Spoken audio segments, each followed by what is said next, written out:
喂，大家好，歡迎一齊嚟食一食今日嘅財經花生。琴日個市真係好分裂，美股三大指數回調，但中概股就逆市爆升。究竟發生咩事？主角就係阿里巴巴，佢同晶片巨頭 NVIDIA 一個合作，直接將股價推上4年新高。究竟呢個所謂嘅 Physical A 係咩葫蘆賣緊咩藥？另一邊上，聯儲局主席鮑威爾又講咗啲咩？搞到道指由歷史高位掉頭回落，我哋今日就一齊拆解下。首先，焦點一定係落喺阿里巴巴身上。喺9月24號杭州嘅雲棲大會上邊，阿里宣布同晶片界嘅大佬 NVIDIA， 或者我哋香港人叫開嘅輝達，展開叫 Physical AI， 即係物理人工智能嘅全面合作。咁咩係物理 A 呢？簡單啲講，就係要將 AI 由電腦世界帶入我哋現實世界。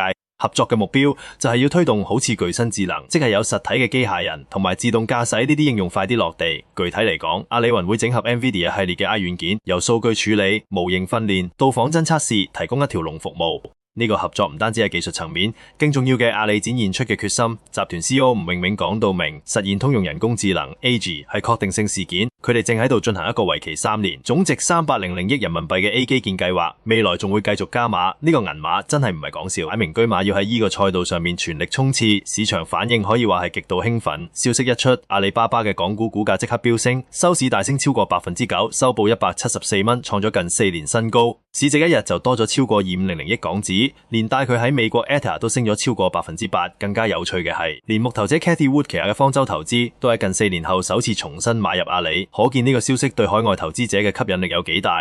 阿里一隻股就帶動成個中概股板塊。喺美股大市普遍下跌嘅情況下，追蹤中概股嘅納斯達克金龍指數，琴日逆市最多升過 4%， 收市都升咗 2.83%。除咗阿里之外，百度同京東都分別有超過 5% 嘅升幅。好，講完中概股嘅強勢，我哋就要問，點解美股大市氣氛有咁審慎呢？呢個就要睇翻聯儲局主席鮑威爾講過啲咩。琴日聯儲局一如預期宣布減息4分1厘，將利率降到 4% 至 4.25% 嘅水平。減息本來係好事，但鮑威爾喺會後嘅發言就相當謹慎。佢強調未來嘅減息步伐將會係漸進式，而且要視乎經濟數據，唔會預設路徑。呢番鷹派減息嘅言論就好似向市場潑咗一盆冷水，令到原本期望會更寬鬆嘅投資者有啲失望。市場情即刻反映喺股價上，道指早段一度氣勢如虹，升超過160點，仲創埋歷史新高。但聽完鮑威嘅發言之後，沽壓湧現，最後掉頭下跌，收市跌咗171點，標普500同納指都一樣要跌。呢個先升後跌嘅走勢，完美演繹咗市場由樂觀轉為憂慮嘅心態。聯儲局嘅取態亦都影響緊美元嘅走勢。有投資機構例如 Investment Management 就預計，隨住美國經濟增長前景轉弱，加上美歐之間嘅利率差距收窄，美元喺2025年將會繼續面臨鹹風險。當然，佢作為全球主要儲備貨幣地位，短期內唔會動搖，但呢個趨勢都提醒緊投資者全球資產多元化配置嘅重要性。